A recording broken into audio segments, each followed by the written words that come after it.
Happy Monday, Adoption Connection community. I am coming to you from my mobile office, aka my car. So if you are watching this either live or on replay, let me know you can hear me by just saying, "Hi, I'm here," or commenting hashtag replay. So I was going through, we've had almost 100 people join us in the last week here in the community, which is amazing. And I was looking at the request answers. So a lot of folks answered that first question, which is, what's your biggest parenting challenge right now? If we could sit down to coffee, what would we talk about? I can't remember exactly how we worded it. And more than, I would say, a third of you talked about issues with teens. So who here is parenting teens? Let us know how many teens you're parenting. We are parenting 3 teens and 3 young adults. So I am right there with you. And I actually love this age. I'm probably in the minority. So I wanted to just give you some things that we have found, honestly, the hard way through the School of Hard Knocks. And I wanted to tell you today 4 things that our teens need from us to be successful. And honestly, these 4 things apply to almost every relationship you're in, but sometimes we really forget how much our teens need these things.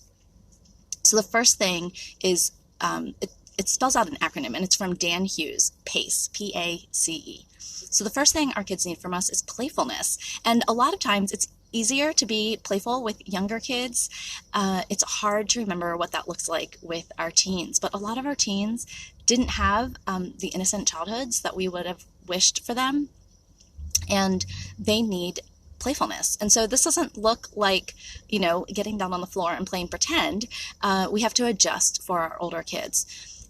It's really important because Dr. Bruce Perry talks about maturity being the accumulation of positive social emotional interactions that a person has. And so think about how many of those positive social emotional interactions you're getting in with your teen. And if you're missing this piece of the puzzle, you're probably going to feel stuck about where your teen's going in terms of maturity. So this can look like so many different things.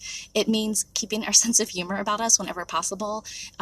Issues with teens are big. They feel big. They can be big. They are big. But sometimes we have a tendency to die on a hill like it's a big issue, and when really we should be saving that for a truly big issue.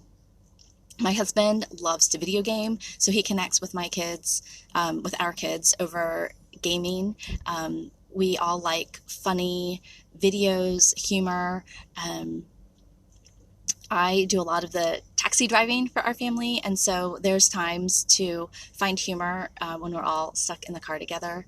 But this is crucial for our relationship with our kids. A is for acceptance. And you know what? Our teens are growing to be their own people with their own preferences. And a lot of times they're not the things that we would choose for them or want for them, but they need our radical acceptance of who they are.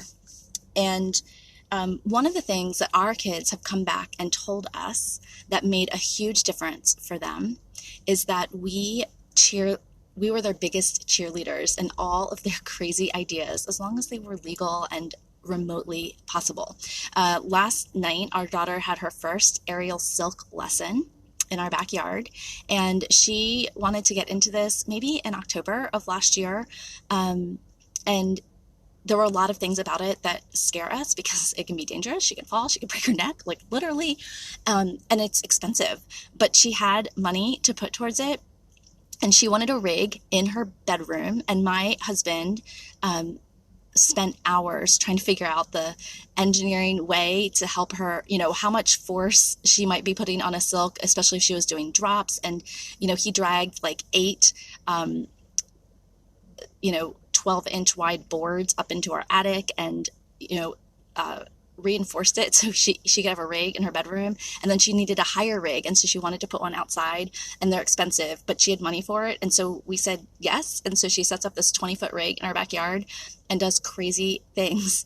And so again, we can't be so high nurture that we're giving all of these things to our kids, but we can be encouraging them even when it's crazy. Our son really loves video gaming, and so he has count them, 4 monitors in his bedroom. Now, some of them he scavenged from old computer parts, some of them he paid for. I think it's ridiculous, but I'm going to let him, he figured out the video card situation for that. He has so many things that he needed to do to figure that out. So try to be the biggest cheerleader for your teen. So playfulness, acceptance. C is curiosity.